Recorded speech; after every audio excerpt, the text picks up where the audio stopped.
केंद्रीय गृहमंत्री अमित शहांच्या दौऱ्यावरून संजय राऊतांनी निशाणा साधला। अमित शहांनी औरंगजेबाच्या कबरीला समाधीचा दर्जा दिल्याचा आरोप संजय राऊतांनी केला, तर अमित शहांनी शिवरायांचा एकेरी उल्लेख केल्याचे देखील राऊतांनी म्हटलं। दरम्यान आदित्य ठाकरेंनी देखील शहांवर टीकेची झोड उठवली।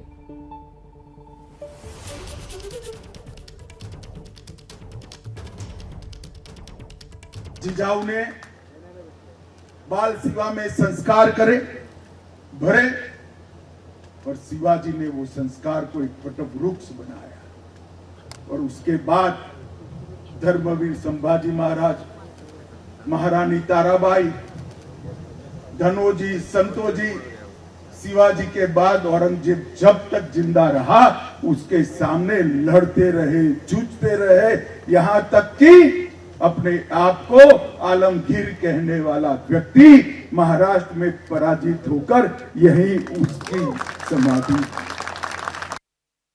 आम्ही ज्याला थडगं म्हणतो त्याचा उल्लेख काल देशाच्या गृहमंत्र्यांनी छत्रपती शिवाजी महाराजांच्या समाधीसमोर, मेघडंबरीसमोर औरंगजेबाची समाधीचा दर्जा दिला। यशवंतशी असतील, देवेंद्र फडणवीस असतील, अजित पवार असतील, त्यांनाही याच्यावरती आक्षेप घ्यावा असा वाटला नाही। या समाधीवर त्यांनी शिवाजी महाराज उल्लेखच केलेला नाही। शिवाजी शिवाजी शिवाजी एकेरी उल्लेख। एरवी शिवाजी महाराज नाही म्हणाल तर याद राखा, आणि ते रायगडावरती येऊन शिवाजी महाराजांवरती महाराष्ट्राला ज्ञान देतात।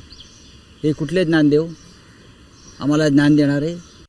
भाजपची हीच भूमिका राहिली आहे। जसं महाराष्ट्रावर मोगल असतील किंवा हे अफजल खान वगैरे सगळेच असतील, हे आक्रमण करत राहिले। भाजपची देखील तीच मानसिकता आहे की महाराष्ट्र लुटायचा, आणि म्हणून ज्यांची कबर होती, ज्याला गाडला इथे महाराष्ट्राने, महाराष्ट्राच्या मातीत, की महाराष्ट्र जो चालून येईल त्याला असंच गाडलं जाईल, काही लोकांना ते समाधी वाटते। काल त्यांनी मला वाटतं महाराजांचा उल्लेख देखील एकेरी केलेला आहे, आणि हे मग जे कोणी आम्हाला बाकीचं शिकवायला जातात त्यांना आता कुठे गेले ते सगळे लोक? एबीपी माझा, उघडा डोळे बघा नीट।